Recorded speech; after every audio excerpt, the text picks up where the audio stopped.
성경 말씀은 마가복음 10장 17절에서 31절, 마태복음 19장 16절에서 30절, 누가복음 18장 18절에서 30절입니다.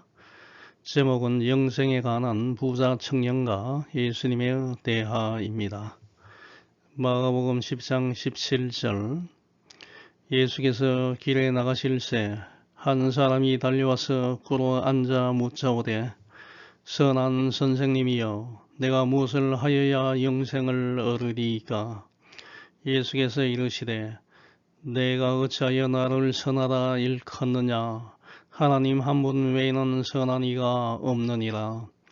내가 계명을 안 하니 살인하지 말라, 간음하지 말라, 도둑질하지 말라, 거짓 증언하지 말라, 속여 빼앗지 말라, 내 부모를 공경하라 하였느니라. 그가 여쭤오되 선생님이여, 이것은 내가 어려서부터 다 지켰나이다.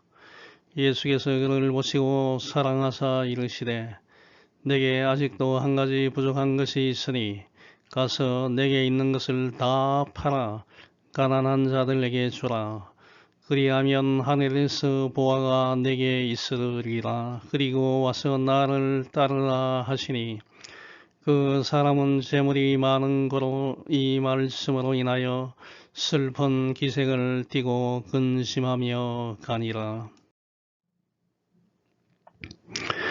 예수께서 둘러보시고 제자들에게 이르시되 재물이 있는 자는 하나님의 나라에 들어가기가 심히 어렵도다 하시니 제자들이 그 말씀에 놀라는지라. 예수께서 다시 대답하여 이르시되 얘들아, 하나님의 나라에 들어가기가 얼마나 어려운지 낙타가 바늘기로 나가는 것이 부자가 하나님의 나라에 들어가는 것보다 쉬우니라 하시니 제자들이 매우 놀라 서로 말하되 그런즉 누가 구원을 얻을 수 있는가 하니 예수께서 그들을 보시며 이르시되 사람으로는 할 수 없으되 하나님으로는 그렇지 아니하니 하나님으로서는 다 하실 수 있느니라. 베드로가 여짜와 이르되 보소서, 우리가 모든 것을 버리고 주를 따랐나이다. 예수께서 이르시되 내가 진실로 너희에게 이르노니 나와 복음을 위하여 집이나 형제나 자매나 어머니나 아버지나 자식이나 전토를 벌인 자는 현세에 있어 집과 형제와 자매와 어머니와 자식과 전토를 100배나 받되 박해를 겸하여 받고 내세에 영생을 받지 못할 자가 없느니라. 그러나 먼저 된 자로서 나중되고 나중된 자로서 먼저 될 자가 많으니라. 이 세상에 태어난 모든 사람들은 반드시 죽게 되어 있습니다. 성경은 말하고 있습니다. 히브리서 9장 27절에 사람이 한 번 죽는 것은 정해진 일이요 그 뒤에는 심판이 있습니다 라고 말하고 있습니다. 그런데 한 가지 주목할 점은 태어나는 순서는 있지만 죽는 순서는 없다는 것입니다. 나이가 많아서 죽는 것은 자연스럽지만 비록 나이가 어려도 질병이나 불의의 사고로 인하여 이 세상을 떠나는 사람들이 있습니다. 그러다 보니 인간에게 있어서 가장 보편적이고 가장 근본적인 질문은 어떻게 하면 오래 살 수 있을까?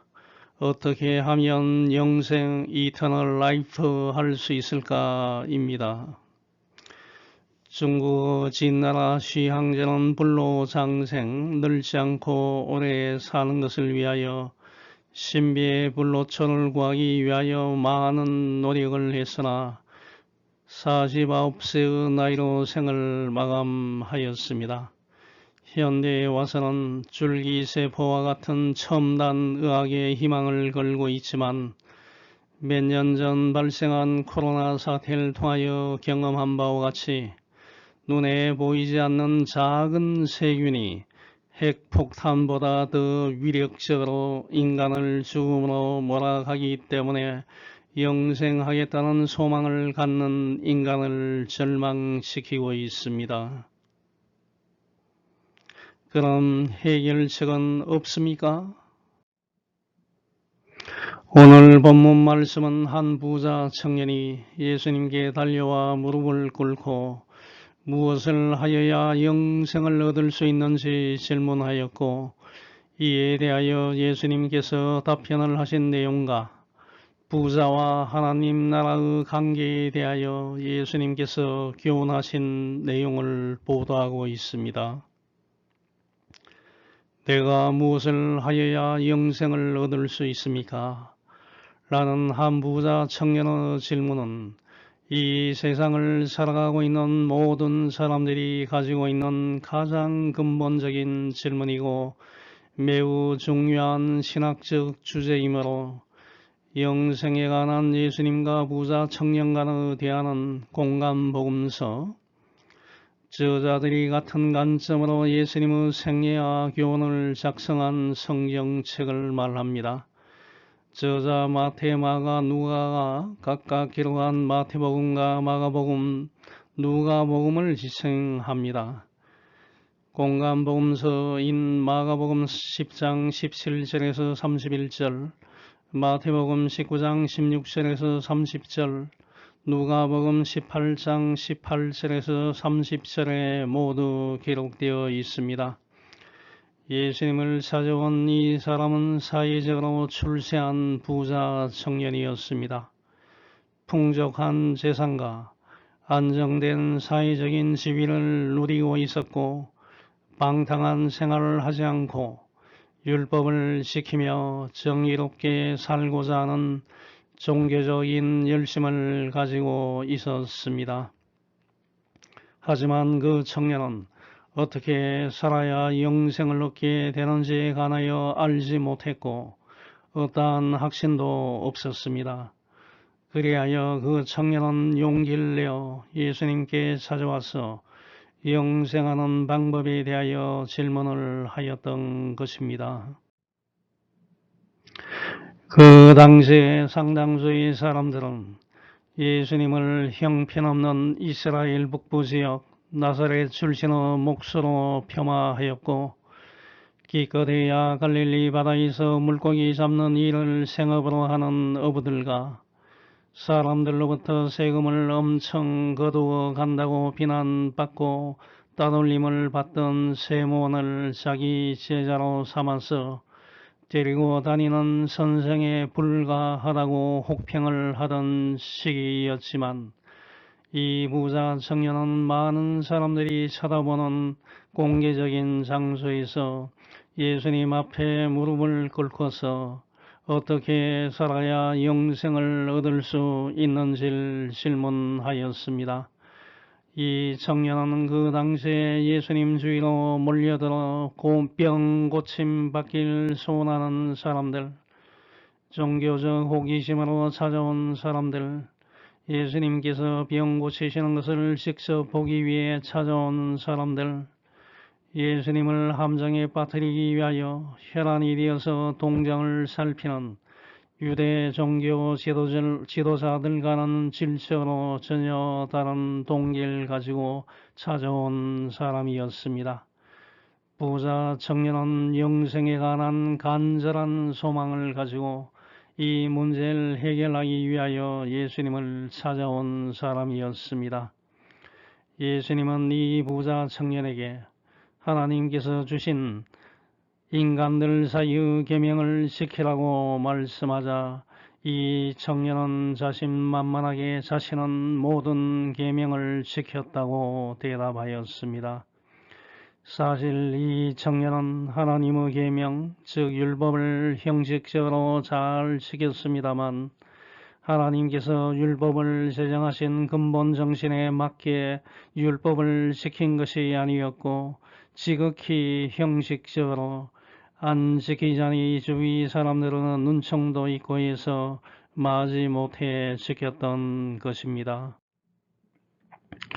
이 부자 청년의 대답을 듣고 예수님은 부자 청년에게 너의 전 재산을 팔아서 가난한 사람들에게 나누어 주고 나 예수님을 쫓으라고 말하자 예수님의 말씀을 들은 부자 청년은 재물이 많은 것으로 인하여 슬픈 기색을 띠고 근심하고 돌아가 버림으로써 영생을 얻을 기회를 놓치고 말았습니다. 이 부자 청년은 어떻게 하면 영생을 얻을 수 있을지 오랫동안 고민해온 자신의 질문에 대하여 정확하게 알려주실 분은 예수님이라고 판단하고 예수님을 잘 찾아왔습니다. 또한 예수님으로부터 영생할 수 있는 올바른 답변을 얻는 데 성공하였습니다. 그러나 모든 재산을 팔아 가난한 사람들에게 주고 예수님을 쫓아라는 예수님의 답변을 자신의 삶에 적용하지 못함으로 인하여 영생을 얻는 데 실패하고 말았던 것입니다. 영생을 소원하는 사람들의 심리를 이용하여 국내에서도 1990년대에 큰 사회적인 문제를 일으킨 사이비 집단이 있었습니다. 영생교 또는 승리재단이라 불리는 사이비 집단입니다. 교주 조이성은 나는 영생하기 때문에 나를 믿으면 영생할 수 있다고 영생교를 만들어서 사람들 유혹하여 돈을 요구하고 납치와 폭행하며 이탈 신도를 보복하고 심지어 사람들 암매장하여 죽였습니다. 멀쩡하던 보통 사람들이 왜 영생교에 가입하게 되었습니까? 거기에는 이유가 있었습니다. 교주는 근하 실업이라는 회사를 만들어서 사람들을 고용하여 영생교의 신도로 만들었습니다. 그는 근하 실업 사원들에게 지급해야 할 정당한 임금을 지급하지 않고 극히 일부의 금액만을 지급하고 대부분은 영생교우 활동 자금으로 빼돌려 사용하다가 결국은 구속되었고 영생한다던 조이성은 2004년에 죽었고 현재 그의 부인인 이영자가 승리재단을 이끌고 있으니 이런 사이비 집단을 조심해야 합니다. 오늘 본문 말씀을 통하여 내가 어떻게 영생할 수 있는지를 생각하고 영생에 관해 예수님께서 주시는 말씀을 나의 삶에 적용하고 최선을 다하면서 이 세상을 살겠다고 다짐하는 시간이 되면 좋겠습니다. 첫 번째, 그리스도인은 영생에 대하여 올바른 지식을 가지고 있어야 합니다. 마가복음 10장 17절, 마태복음 19장 16절, 누가복음 18장 18절 보면 한 사람이 예수님께 다가와서 선한 선생님이여 내가 무엇을 하여야 영원한 생명을 얻을 수 있습니까? 라고 질문하는 장면이 나옵니다. 이 사람은 마태복음 19장 20절을 보면 부자 청년이고 누가복음 18장 18절을 보면 관리였으며 율법을 성실하게 지키는 모범적인 청년임을 알 수 있습니다.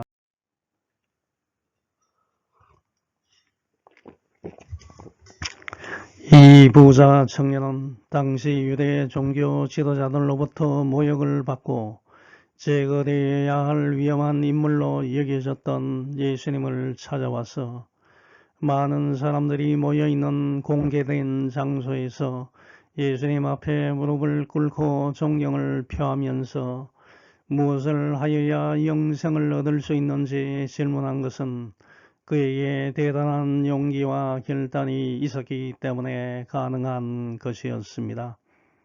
아마 이 부자 청년은 유대 랍비들로부터 많은 가르침을 받았으나 자신의 영적 갈급함이 채워지지 않았고 주위에서 들리는 예수님의 건세 있는 가르침과 초자연적인 이적 행위를 두고는 예수님이야말로 유대 랍비들과는 질적으로 차이가 나는 훌륭하고 선한 선생님이라고 판단하고 온갖 불이익을 당할 수 있음에도 불구하고 마침내 결단하고 예수님을 찾아온 것입니다.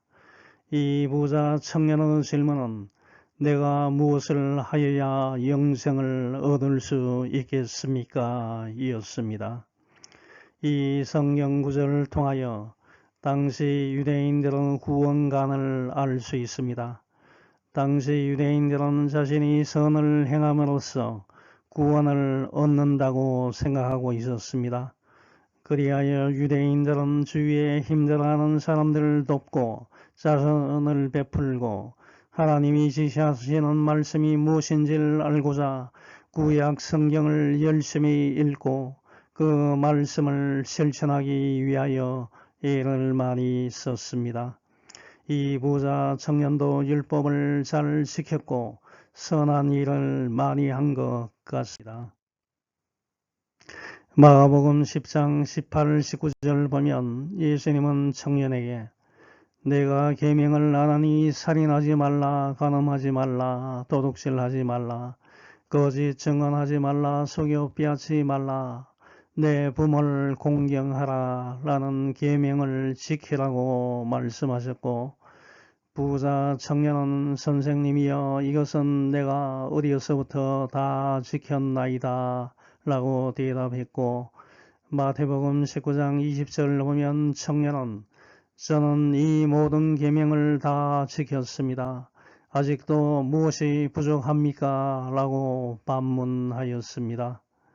이 부자 청년과 같이 지금도 다수의 사람들은 만일 내가 이웃을 구제한다든지 타인에게 해를 끼치지 않는다든지 산에 올라가서 수행을 많이 한다든지 좋은 일을 많이 하면 영원한 생명을 얻을 수 있다고 생각합니다. 만일 여러분이 영생, 즉 구원에 대하여 이렇게 생각하고 있다면 아주 잘못 생각하고 있는 것입니다. 정말 어떤 사람이 선한 일을 많이 한다고 구원을 받을 수 있습니까? 하나님께서 주신 율법을 모두 지킴으로 구원을 받을 수 있다고 생각합니까? 그런 사람이 율법을 완벽하게 철저하게 지킬 수 있습니까? 그것은 불가능합니다. 죄로 부패한 인간은 결코 율법을 완전하게 지킬 수 없습니다. 위대한 사도 바울은 로마서 7장 10절에서 생명을 주기 위한 그 계명이 오히려 나에게 죽음을 가져다 준 것입니다. 라고 탄식하였습니다. 사람은 자신의 행위와 율법을 지키는 것으로는 결코 구원을 받을 수 없음을 깨달아야 합니다. 성경은 로마서 3장 20절에서 분명하게 선언하고 있습니다. 율법을 지키는 것으로는 하나님 앞에서 아무도 의롭다는 인정을 받을 수가 없습니다. 율법은 다만 우리가 죄인이라는 사실을 깨닫게 하는 것뿐입니다. 라고 말하고 있습니다. 이 성경 구절을 분명히 알고 있어야 합니다. 내가 선한 행위를 많이 한다고 결코 구원을 받을 수 없습니다. 내 자신의 힘과 능력으로 구원을 받을 수 있다면 예수님께서 이 땅에 오실 필요도 없었고 십자가 죽음을 당하실 필요도 없었습니다. 성경은 분명히 말하고 있습니다. 구원을 받기 위한 유일한 조건은 예수 그리스도를 믿는 믿음밖에 없습니다. 사도행전 16장 31절 보면 주 예수를 믿으십시오. 그러면 당신과 온 집안이 구원을 받을 것입니다. 라고 말하고 있고 요한복음 1장 12절에 영접하는 자 곧 그 이름을 믿는 자들에게는 하나님의 자녀가 되는 권세를 주셨다라고 말하고 있습니다. 예수님을 나의 구세주로 믿으면 영원한 생명을 얻을 수 있다는 기독교의 진리가 너무 쉬워서 믿지 않습니까? 히틀러 나치에 대항하여 미치광이에게 운전대를 맡길 수 없다.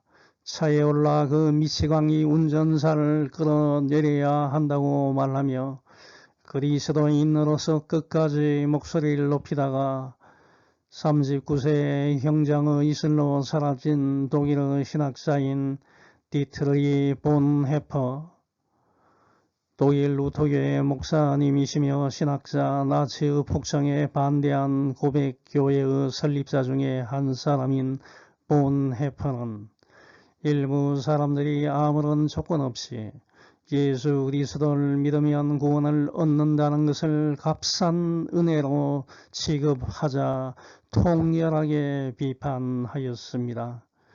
본헤퍼는 복음과 은혜, 제자도를 강조하였고 값싼 은혜는 교회의 철천지 원수이고 오늘날 우리의 투쟁은 값비싼 은총을 얻기 위한 것이라고 말했습니다.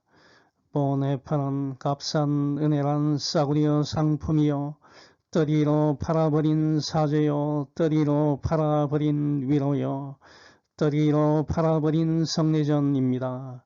값싼 은혜란 교회의 창고에 무진장사에 있어 언제나 손쉽게 무제한으로 제공될 수 있는 것과 같습니다.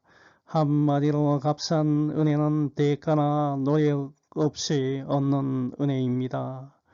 계산이 이미 끝났기 때문에 영수증만 제시하면 모든 것을 언제든지 공짜로 가질 수 있는 것, 그런 것이 바로 은혜의 본질이라는 것입니다. 은혜를 이렇게 가르치는 교회는 이를 통해 우리가 은혜를 이미 소유했다고 말합니다. 이러한 교회에서 세상은 죄를 헐값으로 덮어버립니다.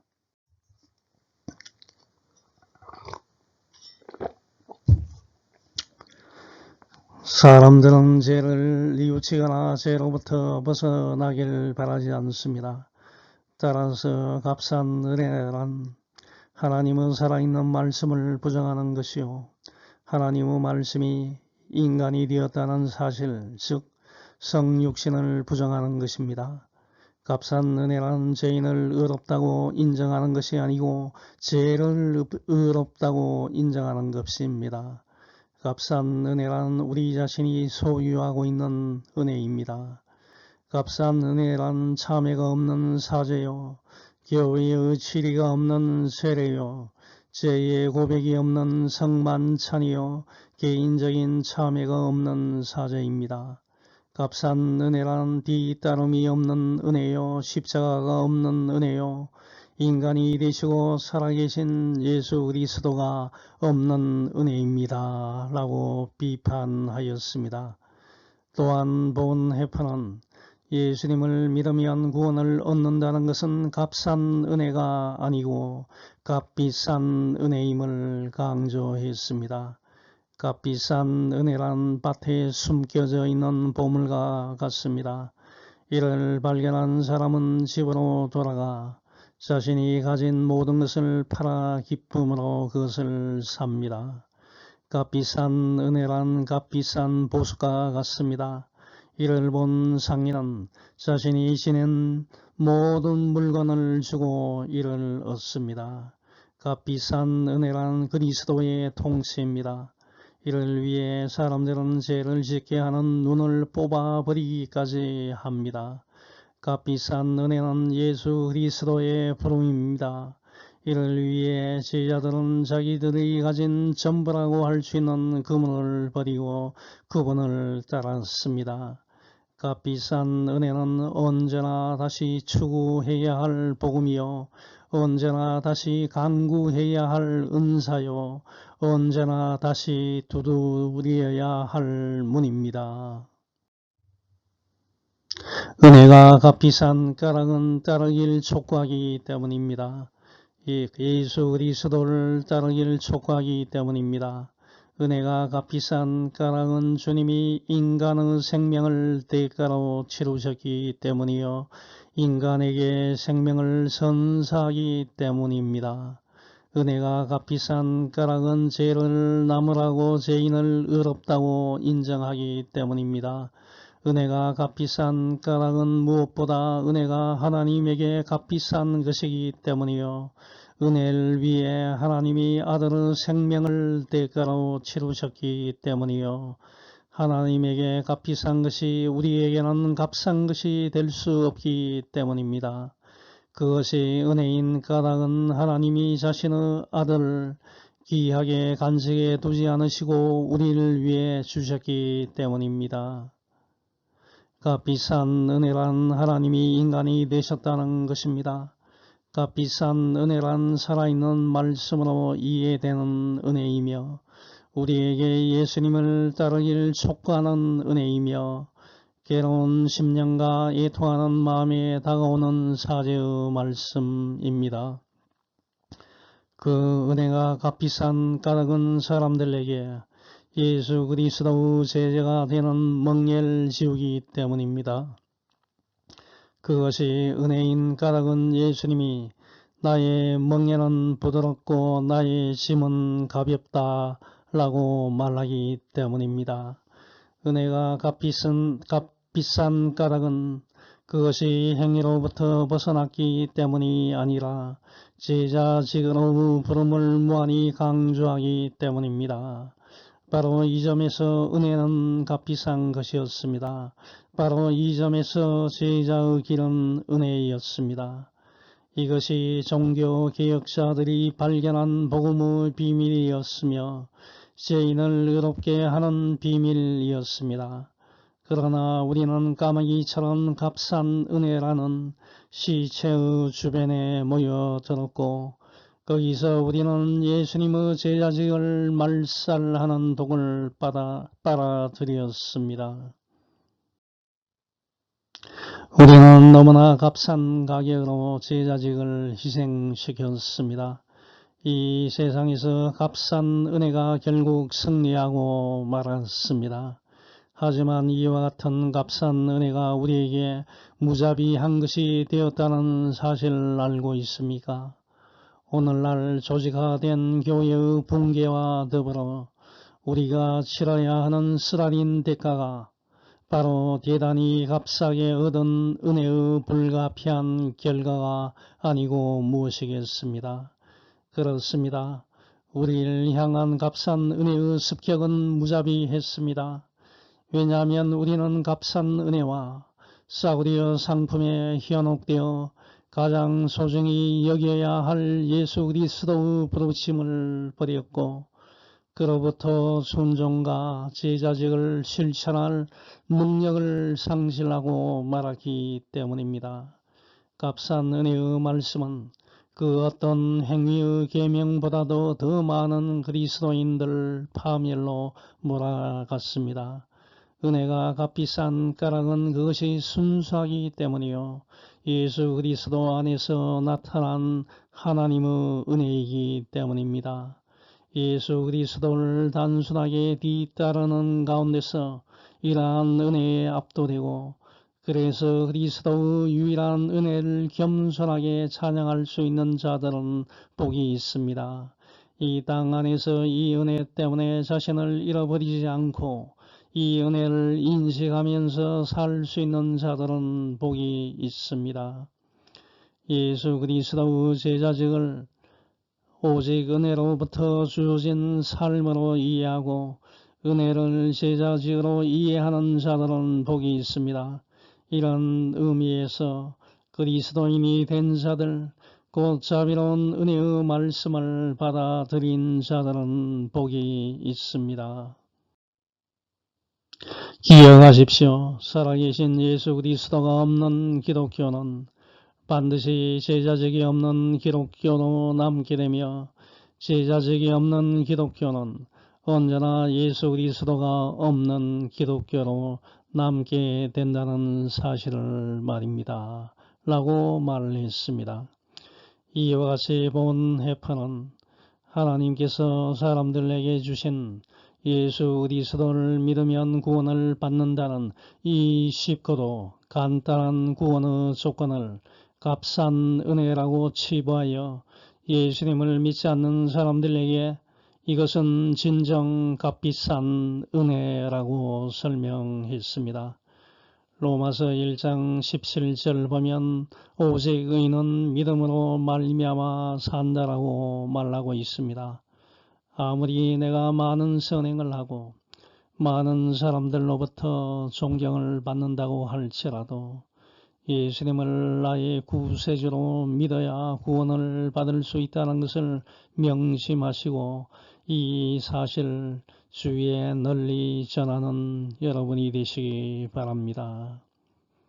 마가복음 16장 16절 보면 믿고 세례를 받는 사람은 구원을 얻을 것이요 믿지 않는 사람은 정죄를 받을 것이다 라고 말하고 있습니다. 무슨 선한 일을 해야 영원한 생명을 얻을 수 있을까로 고민하다가 예수님을 찾아온 부자 청년과 같이 인생의 허무함과 함께 영원한 생명을 사모하는 마음이 사람에게 있습니다. 하나님은 사람들에게 영원을 사모하는 마음을 심어 주셨습니다. 전도서 3장 11절 하나님은 모든 것을 때를 따라 아름답게 만드시고 사람에게 영원을 사모하는 마음을 주셨다. 그러나 사람은 하나님이 하시는 일을 처음부터 끝까지 이해할 수 없다고 말하고 있습니다. 그래야 사람들은 어떻게 하면 죽지 않고 영생에 이룰 수 있는지를 고민하고 연구해 왔습니다. 이를 위하여 생명공학이 탄생하였고 영생을 위해 수많은 종교가 탄생하였습니다. 하지만 영원을 사모한다고 해서 모든 사람들이 영원한 생명을 얻는 것이 아니고 영원한 생명을 얻기 위해서는 생명의 근원과 연결되어 있어야 가능합니다. 그럼 생명의 근원은 어디에 있습니까? 모든 생명을 창조하셨고 죄와 허물로 인하여 죽을 수밖에 없는 인간을 구원하기 위하여 이 땅에 직접 오신 예수 그리스도께 있음을 알아야 합니다. 요한복음 11장 25절과 26절 예수님은 나는 부활이며 생명이다. 나를 믿는 사람은 죽어도 살 것이며 누구든지 살아서 나를 믿는 사람은 영원히 죽지 않을 것이다. 내가 이것을 믿느냐라고 말씀하십니다. 저와 여러분은 예수님의 이 질문에 어떻게 대답해야 하겠습니까? 예, 주님, 저는 주님이 세상에 오실 그리스도시며 하나님의 아들이심을 믿습니다. 라고 대답한 마르다와 같이 저와 여러분은 대답해야 합니다. 예수님을 나의 구세주로 믿으면 예수님과 연합하게 되고 영생에 이르게 됨을 꼭 믿으시기 바랍니다. 오늘 본문 말씀에 나오는 부자 청년은 영원을 사모하는 마음이 있었고 이로 인하여 용기 있게 예수님께 찾아왔지만 자신이 가진 많은 세상 재물을 포기하지 않음으로써 예수님과 연합하지 못하고 영생에 이르지 못했습니다. 하지만 여러분은 영생에 대한 올바른 지식을 가지고 이 세상을 살아가시기 바랍니다. 두 번째, 그리스도인은 예수님을 내 인생의 주인으로 모시고 사는 사람들입니다. 마가복음 10장 17, 18절과 마태복음 19장 16, 17절 보면 선한 선생님이여 내가 무엇을 하여야 영생을 얻겠습니까? 라는 부자 청년의 질문에 예수님은 내가 어찌하여 나를 선하다 일컫느냐? 하나님 한 분 외에는 선한 이가 없다. 내가 생명에 들어가길 원하면 계명들을 지켜라 라고 말씀하셨습니다. 부자 청년은 율법의 가르침을 잘 알고 충실하게 지키려고 힘쓰는 사람이었지만 그는 예수님이 누구이신지를 정확하게 알지 못하여 예수님을 그리스도가 아니라 단순히 선한 선생님이라고 불렀습니다. 그리하여 예수님께서는 부자 청년에게 올바른 구원관을 갖도록 잘못된 표현을 시작하시면서 선한 이는 오직 한 분이라고 말씀하셨습니다. 예수님이 누구이신지를 정확히 알아야만 구원을 얻을 수가 있습니다. 예수님을 하나님의 아들로 알지 못한다면 예수님께 대한 올바른 신앙을 가질 수가 없고 십자가의 죽으심, 부활, 승천, 재림의 진리도 믿을 수가 없게 됩니다. 마태복음 16장 15절에서 17절 보면 예수님께서 제자들에게 너희는 나를 누구라 하느냐? Who do you say I am? 이라고 질문하였을 때 수제자 시몬 베드로가 주는 그리스도시요 살아계신 하나님의 아들이시니이다 라고 고백한 것과 같이 여러분들도 고백하길 소원합니다. 이때 예수님께서는 베드로에게 요나의 아들 시몬아 너는 행복한 사람이다. 이것을 너에게 알리신 분은 사람이 아니라 하늘에 계시는 내 아버지이시다 라고 말씀하시면서 축복해 주셨습니다. 예수님께서 부자 청년에게 지키라고 말씀하신 계명은 모세가 시내산에서 받은 10계명 중에서 인간 상호 간의 관계를 규정한 제5계명인 내 부모를 공경하라, 제6계명인 살인하지 말라, 제7계명인 간음하지 말라, 제8계명인 도둑질하지 말라, 제9계명인 내 이웃에 대하여 거짓 증거하지 말라는 계명과 내 이웃을 내 자신과 같이 사랑하라는 것이었습니다. 여기서 내 이웃을 내 자신과 같이 사랑하라는 명령은 자구적으로는 십계명에 나오지 않는 계명입니다만 마태복음 22장 35절에서 40절 보면 한 율법학자가 예수님을 시험하려고 모세의 율법 중에서 가장 큰 계명은 어느 계명입니까? 라고 질문하자 예수님은 모든 율법을 요약하여 주신 두 계명을 말씀해 주셨는데 첫째 계명은 내 마음을 다하고 목숨을 다하고 뜻을 다하여 주 너희 하나님을 사랑하는 것이고 둘째 계명은 내 이웃을 내 자신과 같이 사랑하는 것이라는 말씀에 나오는 계명으로서 인간 상호간에 지켜야 하는 계명입니다. 즉 예수님께서 부자 청년에게 무조건적인 사랑으로 인간 상호간에 지켜야 할 계명을 지키라고 말하자 이 부자 청년은 저는 이 모든 계명을 지켰습니다. 아직도 무엇이 부족합니까? 라고 자신있게 대답하였습니다. 하지만 이 청년은 자신을 속이고 있는 것입니다. 모든 사람은 겉으로는 계명을 지킬 수가 있습니다. 예수님 당시의 바리새파 사람들은 겉으로 보면 우상 숭배를 하지 않고 살인하지 않고 간음하지 않고 완전하게 계명을 지킨 사람들로 보이지만 이것은 착각입니다. 계명을 지킨다는 것은 겉으로 뿐만 아니라 마음으로도 지켜야 완전한 것입니다. 예수님은 마태복음 5장에서 직접 살인을 하지 않아도 사람들에게 이유 없이 화내거나 어리석다고 욕하거나 이 미련한 놈이라고 말하는 사람은 살인하는 것이고 이웃의 아내를 보고 음욕을 품는 것은 간음한 것과 마찬가지라고 말씀하셨습니다. 부패한 인간의 마음속에는 근본적으로 탐심이 존재하기 때문에 계명을 온전하게 지킬 수가 없습니다. 이 부자 청년은 밖으로 드러나는 죄를 짓지 않았기 때문에 자신은 계명을 모두 잘 지켰다고 착각을 한 것입니다.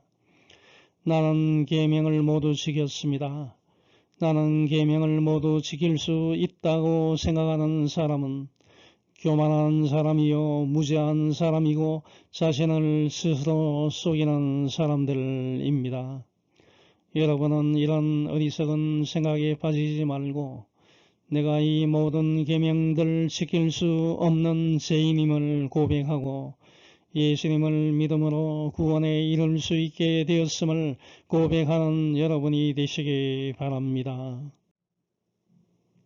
부자 청년이 모든 계명을 다 지켰습니다. 아직도 무엇이 부족합니까? 라고 대답하자 예수님은 내가 완전한 사람이 되려면 가서 내 재산을 다 팔아 가난한 사람들에게 주어라. 그리하면 내가 하늘에서 부활을 차지하게 될 것이다. 그리고 와서 나를 쫓으라. 라고 말씀하시자 청년은 재산이 많음으로 인하여 근심하면서 떠나갔습니다. 비록 부자 청년은 율법을 형식적으로 지켰지만 진정으로 자기 이웃을 자신과 같이 사랑하지 않았습니다. 만일 이 청년이 이웃을 자신과 같이 사랑했다면 자기 전 재산을 팔아서 가난한 사람들 구제했을 것입니다. 예수님은 부자 청년의 이러한 모습을 보시고 그 청년이 완전한 사람이 되는 첫 번째 조건으로 자신의 재산을 팔아 가난한 사람들에게 주라고 말씀하신 것입니다. 마태복음 6장 24절 보면 하나님과 재물을 겸하여 섬길 수 없으며 하나님을 완전히 섬기지 않고서는 구원을 얻을 수 없음을 알 수 있습니다. 아무도 두 주인을 섬길 수 없다. 그렇게 되면 한 편을 미워하고 다른 편을 사랑하든가 아니면 한 편에게는 충성을 다하고 다른 편은 무시하게 될 것이다. 너희는 하나님과 재물을 함께 섬길 수 없다라고 말하고 있습니다. 여기서 예수님께서 문제 삼으신 것은 청년이 가진 재물 자체가 아닙니다. 재물에 대한 그의 집착입니다. 이 부자 청년은 영생을 사모하면서도 많은 재산에 대한 집착 때문에 자신을 버리지 못했습니다.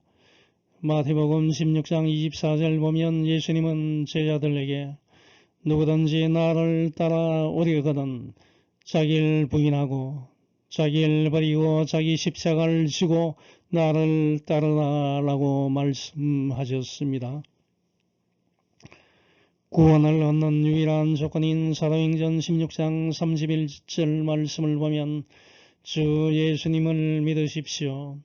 그러면 당신과 온 집안이 구원을 받을 것입니다.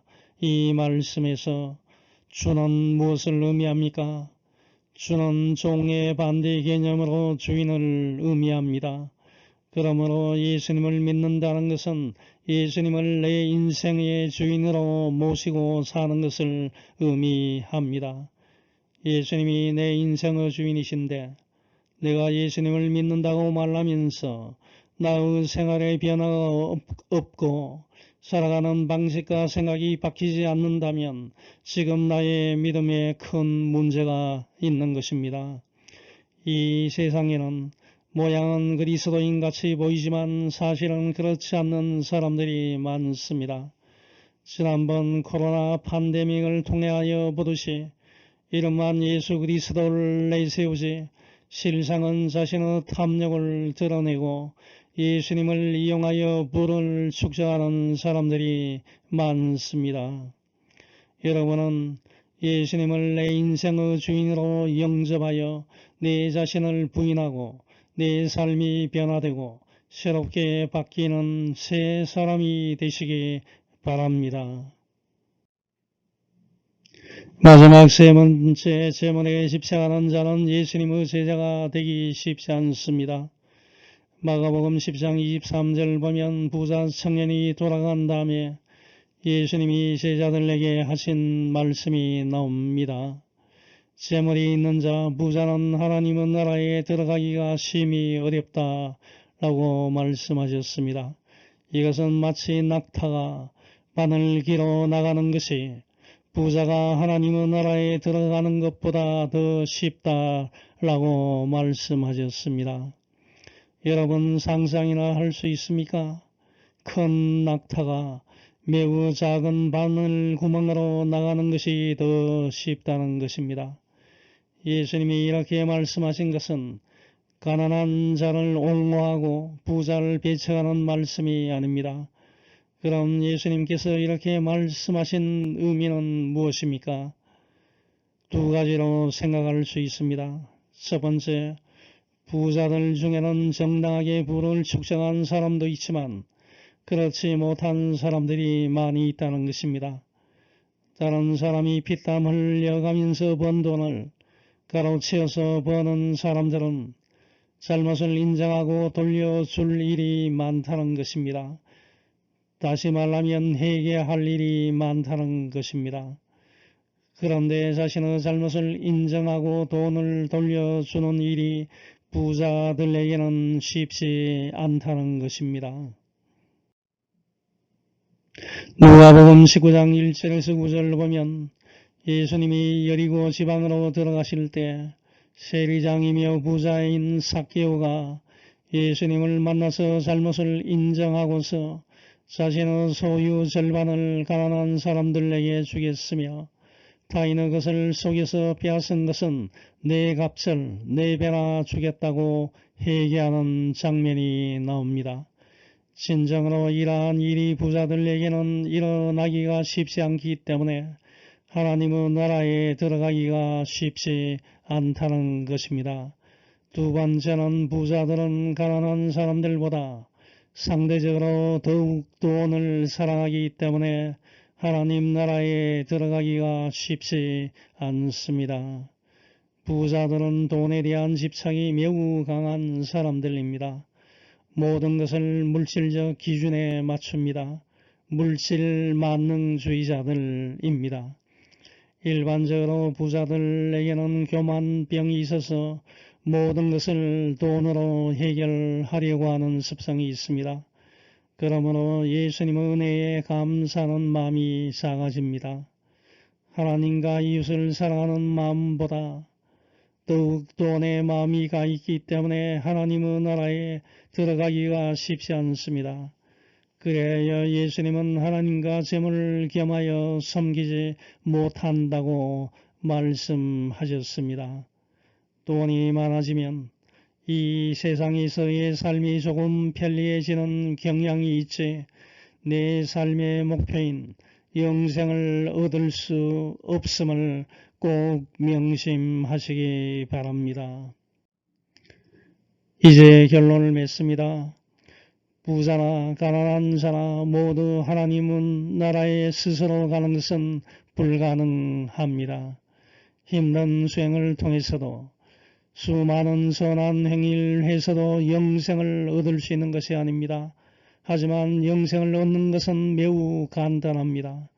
예수님을 내 인생의 주인으로 모시고 예수님 중심적인 삶을 살면 됩니다. 이것은 결코 값싼 은혜가 아니고 값비싼 은총임을 기억하시고 예수님을 구세주로 믿고 살아가시는 여러분이 되시길 축원합니다. 아멘. 하늘에 계신 하나님 아버지 감사합니다. 이제 5월 마지막 주일에 맞이했습니다. 항상 주님께 도와주시고 예수님 중심적인 삶을 살아갈 수 있게 인도해 주시옵소서. 저희들에게는 영생에 대한 올바른 지식이 필요합니다.